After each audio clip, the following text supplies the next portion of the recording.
Johann Julius Christian Sibelius was born on December 8, 1865 in Hämeenlinna, Finland. At the time, Finland was part of the Russian Empire and was known as the Grand Duchy of Finland. His father was a doctor, and he had a sister named Linda and a brother named Christian. Johann's father died when he was just 3 years old, causing the family to take on substantial debts. His mother would sell their property, and the family moved in with their maternal grandmother. Johann's uncle Per had an interest in music and would give Johann a violin when he was 10. Per became a musical advisor and a father figure to the young Johann, encouraging him to maintain an interest in composition. At an early age, Johann showed a strong interest in nature, frequently walking around the countryside after his family moved to Loviisa. He would say of this, "For me, Loviisa represented sun and happiness. Hämeenlinna was where I went to school, Loviisa was freedom." At age 7, he began taking piano lessons with his aunt. She would hit him on the knuckles every time he played a wrong note, and he would eventually learn to play on his own. He would then turn to the violin, which he preferred over the piano. Johann and his siblings would often play in trios together, and he would also play in quartets with his neighbors. Some of the earliest pieces written by Sibelius are a suite in D minor for violin and piano and Wadendropper for violin and cello. He would say of these early compositions, "They're rather poor, but it is nice to have something to do on rainy days." In 1881, Johann began taking violin lessons with Gustav Levander, developing a strong interest in the instrument. He would perform the violin concertos of Ferdinand David and the last two movements of the violin concerto of Felix Mendelssohn. While Johann's first language was actually Swedish, he attended a Finnish-speaking prep school in 1874. 2 years later, he would attend Hämeenlinna Normal Lyceum. Johann was often lost in his own thoughts, but excelled at math and botany. He passed the final exam in 1885, even though he had to repeat a year. Throughout his childhood, he was known as Jana, a colloquial Finnish form of his first name. He would eventually adopt the French form Jean for his seafaring uncle. In 1885, Sibelius began studying law at the Imperial Alexander University in Finland, but eventually moved to the Helsinki Music Institute. Some of his teachers included composers Martin Vegelius and Ferruccio Busoni, who would become lifelong friends. He would also become friends with writer Adolf Paul and conductor Armis Järnefelt. The most known work he wrote during this time is his Violin Sonata in F. Sibelius would travel throughout Scandinavia as well as Germany, France, and the UK, composing and conducting. He would eventually begin studying in Berlin with Albert Becker and in Vienna with Robert Fuchs and Karl Goldmark. Sibelius attended various concerts while in Berlin, including the premiere of Richard Strauss's Don Juan and Robert Kajanus's Aino, the latter having inspired him to develop an interest in the epic poem Kalevala. Some of his biggest influences in composition included Anton Bruckner, Ludwig van Beethoven, and Richard Wagner.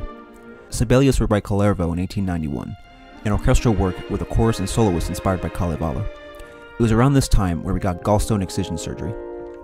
He would then return to Helsinki to conduct 2 of his pieces, and Kullervo was premiered in 1892 to enormous success.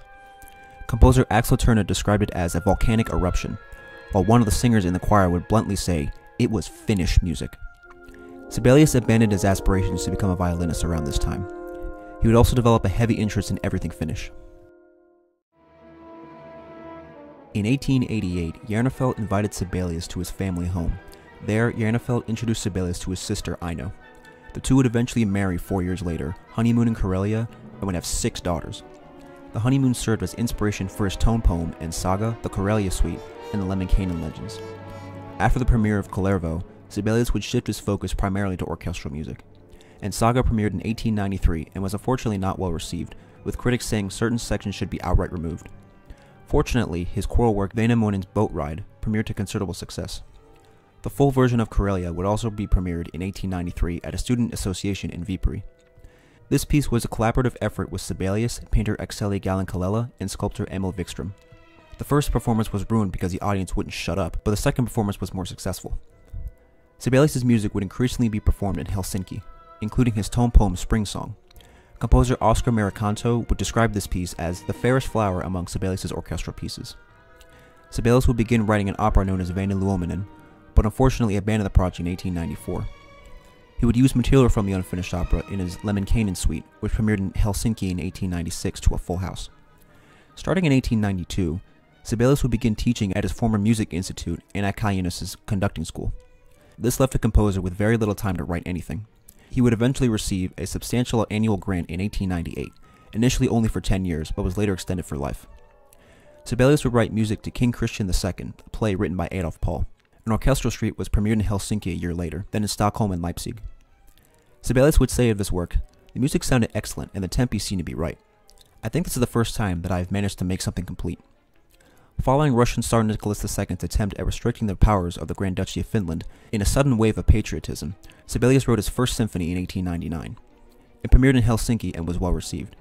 In the same concert, his patriotic Song of the Athenians was also premiered, which elevated Sibelius to the status of national hero.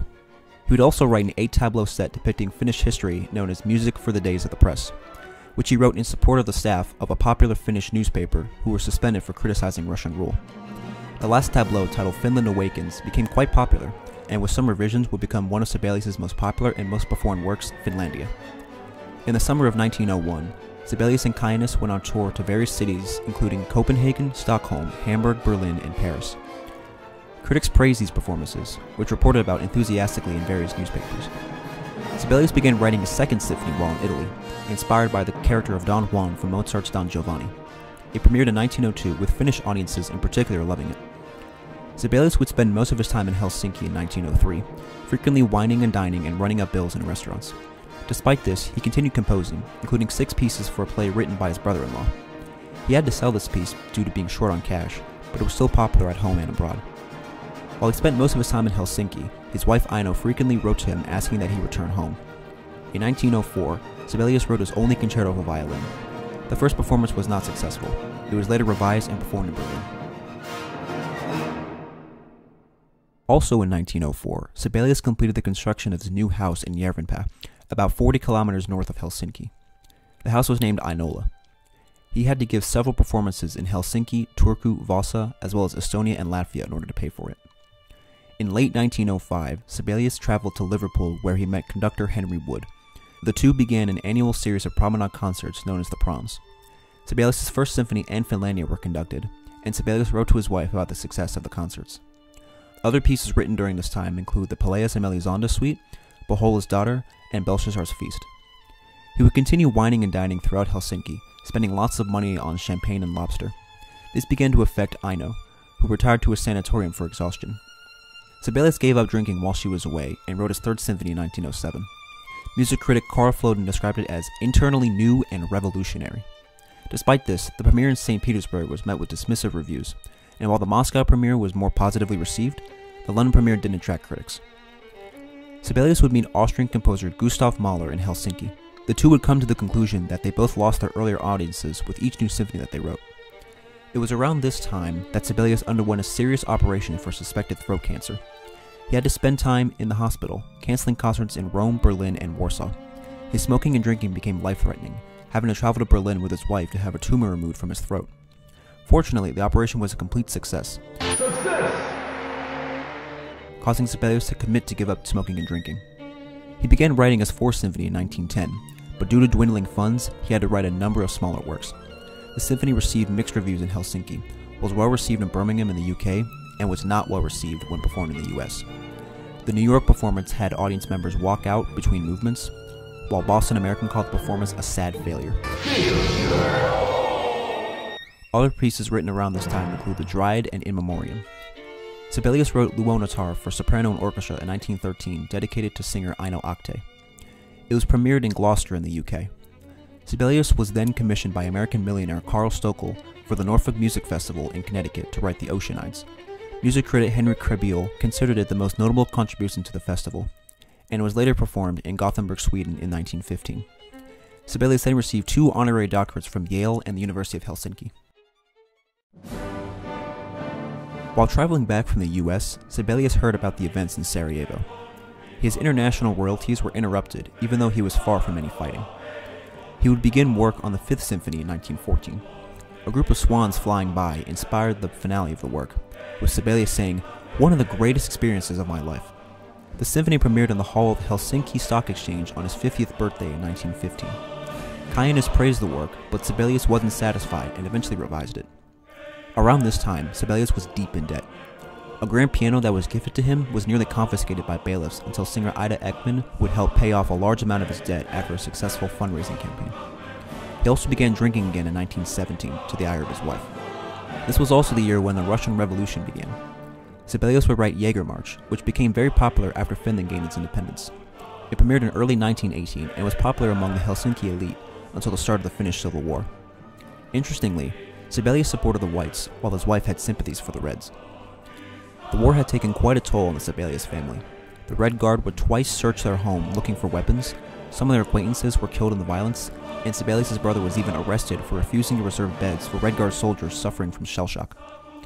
Many of their friends began worrying for their safety. Kajanis stepped in and negotiated with the Red Guard's commander-in-chief, and was able to get the Sibelius family safely escorted from Ainola to Helsinki. The Red period in Finland ended in April of 1918 after the Baltic Sea Division of the German military occupied Helsinki. The Helsinki Philharmonic Orchestra gave a concert in homage to German commander Rüdiger von der Goltz, with the final piece performed being Sibelius' Jäger March, conducted by Sibelius himself. Following the end of World War I, Sibelius began developing a tremor in his hands. Despite this, he traveled to Copenhagen to perform his Second Symphony. He would also conduct the final version of his Fifth Symphony, which received multiple ovations from the audience. On his 55th birthday in 1920, he received 63,000 marka raised by tenor Väinö Sola. He would use the money to pay off debts, but he also spent a week celebrating in Helsinki.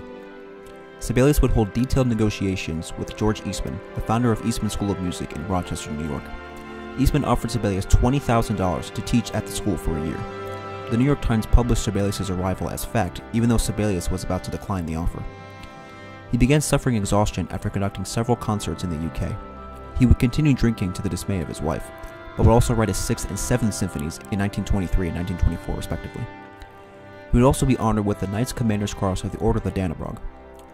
Sibelius would spend the rest of 1924 resting, as all the activity began straining his heart and his nerves.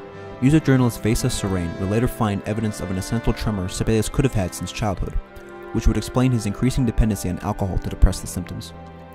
Following the Seventh Symphony, there would be a sharp decline in Sibelius' output. He would say to his friends, "If I cannot write a better symphony than my seventh, then it shall be my last." He began avoiding talking about his music in public. There was evidence that Sibelius was working on an Eighth Symphony, which he had promised a premiere of to conductor Sergei Koussevitzky. However, Sibelius most likely burned any trace of the score sometime in 1945. His works gained substantial attention in the late 20s and early 30s. Much of this is attributed to YLE, a Finnish radio broadcaster that began broadcasting his music in 14 countries. The New York Philharmonic would also conduct a survey among listeners across the US, and found that Sibelius was their favorite composer, living or dead. On his 70th birthday in 1935, Sibelius received the Goethe Medal for Art and Science from the regime. It included certificates signed by. After the Soviet invasion of Finland in 1940, Sibelius and his family moved back to Ainola after a long absence. He was very anxious about Bolshevism, and advocated that Finnish soldiers should march alongside them in their invasion of the Soviet Union. He made no mention of the Jews, but wondered why he signed the certificate in his diary. Sibelius wrote very little music after 1926, a period of time known as the Silence of Järvenpää.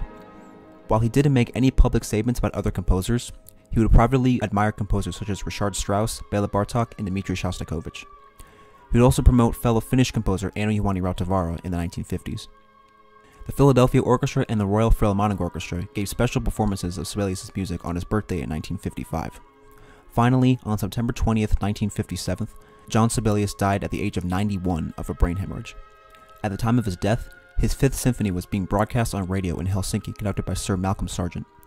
In addition, the UN General Assembly was in session. Sir Leslie Munro called for a moment of silence, saying, "Sibelius belonged to the whole world. He enriched the life of the entire human race with his music." He received a state funeral and is buried in the garden of Ainola. His wife Aino died in 1969 and is buried next to her husband. According to Lionel Pike, former dean of the Faculty of Music at the University of London, in his book Beethoven, Sibelius, and the Profound Logic, Sibelius' music focused on continuously evolving sections which culminate in a grand statement. His later works were well known for their unbroken development and progression of thematic permutations and deviations. This style would heavily contrast with Mahler's style, who made use of abrupt changes and contrasting themes. Despite being celebrated as an orchestral composer, Sibelius refused to dismiss his smaller works as insignificant, seeing them as representative of his innermost self. As mentioned before, Sibelius loved nature. The Finnish landscape frequently served as material for his music, such as the forest surrounding his home. As for his impact on the world of classical music, it's nothing short of massive. Countless composers, conductors, and critics have all paid their respects to Sibelius. British conductors and composers particularly have been heavily influenced by his music. Ralph Vaughan Williams and Sir Arnold Bax both dedicated their fifth symphonies to Sibelius. Some other notable figures in classical music who have talked highly of Sibelius include Leopold Stokowski, Eugene Ormandy, Sir William Walton, Sir Granville Bantock, and many, many more.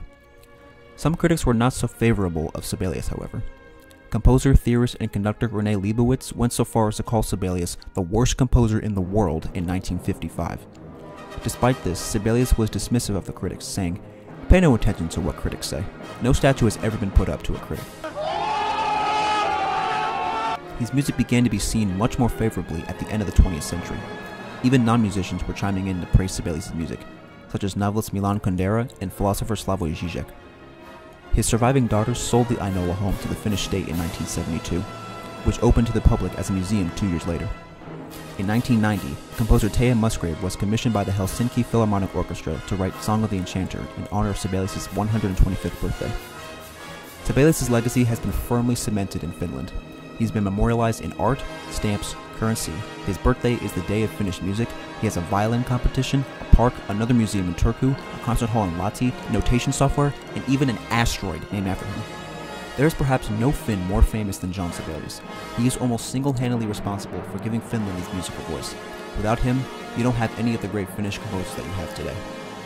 Other interesting things about Sibelius include him owning a pair of glasses but never using them in photos, and he was a Freemason.